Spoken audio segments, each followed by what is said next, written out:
Ngayon, panibagong araw, panibagong video tayo mga kamaster. So maaga nga tayong nagising.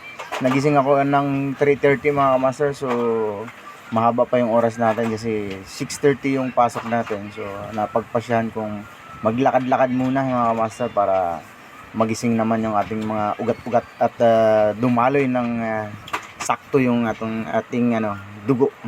So ayan, naka-apat na ikot din ako mga kamaster sa paglakad-lakad sa kanto namin, no. So ayan, no, madilim pa. So paikot-ikot lang naman dito, hindi naman ako din nag-jogging. So lakad-lakad lang para pagpawisan ng konti. Pero mahirap pagpawisan kasi sobrang lamig ngayon. Napansin ko ngayong January, sobrang lamig. So bago nga ako umakyat sa bahay mga kamaster, ay bumili muna ako ng pandesal. Ayan, no, si Kuya. Umagang maaga pa lang nagninegosyo na. So ayan, kumikita na si Kuya. So ang daming pandesal mga kamaster. So ayan, natapos na tayong kumain ng pandesal. Ayun, naglalakad na tayo papunta sa aking boss. So medyo maaga nga pala ang ating pasok ngayon kasi maghahatid tayo ng papunta ng mga kamaster. Papunta ng Port of Batangas. So ayan, binuksan na ako ni ate. So hintayin ko lang si ma'am. So ayan, touchdown na mga kamaster. Nandito na kami sa port ng Batangas at nababa ko na yung aking boss. So syempre kanina hindi tayo nakapag-video dahil nakakahiya naman kasama natin yung ating boss. So ayan, habang palabas tayo ay ayan na.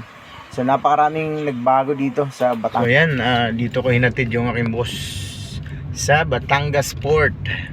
Ayan, uwi siya ng Mindoro.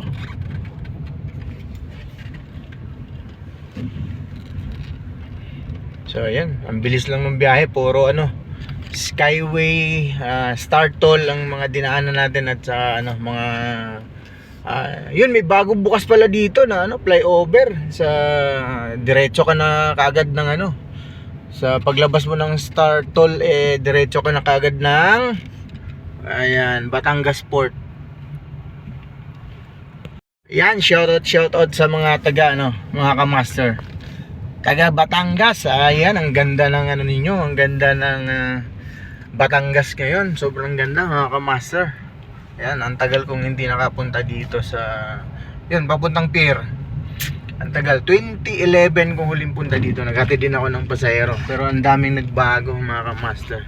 So syempre, nandito na tayo sa Batangas. Maghahanap tayo ng lumihan. Syempre, nasa Batangas tayo mga kamaster. Bago tayo bumalik ng Mandaluyong, hanap muna tayo ng lomi, masarap na lomi mga kamaster. Tara, samahan nyo akong kumain ng lomi Batangas. Pagkatapos nga ng mga 5 minuto na takbo natin mga kamaster dito lang sa along the highway ay nakikita na tayo ng maraming nakatambay na sasakyan at maraming kumakain. So ayan, nakita na natin na talagang yun na ang lumihan nating hinahanap dito. So ayan, nakikita mo maraming nakatambay, nakatapos lang nila kumain mga kamaster. So ayan, tara, kain tayo mga kamaster. Solid talaga yung luming Batangas, napakasarap, kaya kilala sila dito. Pag sinabi mong luming Batangas ay masarap talaga mga kamaster. Ayan, so sa pa lang, sa mga sahog pa lang niya ay napakasarap na mga kamaster. Ayan, mabubusog ka na. So ayan, pagkatapos natin kumain ay biyahe na tayo pabalik ng Mandaluyong mga kamaster kasi meron pa tayong mga sundo mamayang hapon. So ayan, nasa Star Toll na tayo.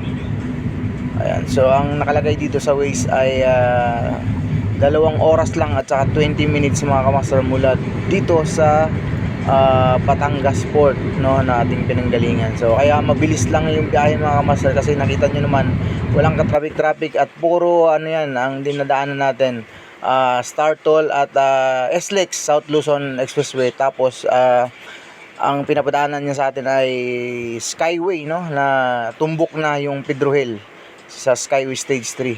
So yun nga lang ay biglang nagbago yung ruta natin. Nag-exit na tayo ng Magallanes mga kamaster kasi merong urgent na utos sa atin sa bandang Makati, merong pinapadaanan sa atin.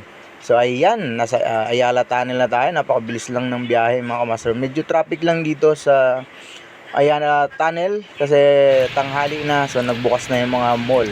So ayan, pagkatapos nating nadaanan yung ating dinaanan, nandito na tayo. Biglang nandito na tayo sa ayan, sa office namin. So syempre, doon ako nagmerienda sa Batangas at ang kinain natin doon ay lumi. Dito naman, ayan, nakabili naman ako ng humba ng Cebu, mga kamaster. So ayan, paki-comment nyo kung kilala nyo yung sausawan natin. Ayan, oh. Kung mahirap ka, kilala mo yan. Napakasarap na sausawan yan. Comment down below, mga kamaster. So ayan, oh. Yung ulam ko, humbang Cebu yan, mga kamaster. Napakasarap. Pampabata. Ayan, puro taba yan, mga kamaster. Pampabata. So ayan. So pagkatapos ng break time natin ay sundo lang natin ay isang team lang, mga kamaster. So pagkatapos nitong team na to ay pwede na tayong umuwi. So ayan na nga, at pauwi na tayo, mga kamaster. Nababa na natin sa Picross yung ating sundo. At syempre may order na pauwi na tayo kasi malayo nga yung ating biyahe kanina. Galing tayo ng Batangas Port.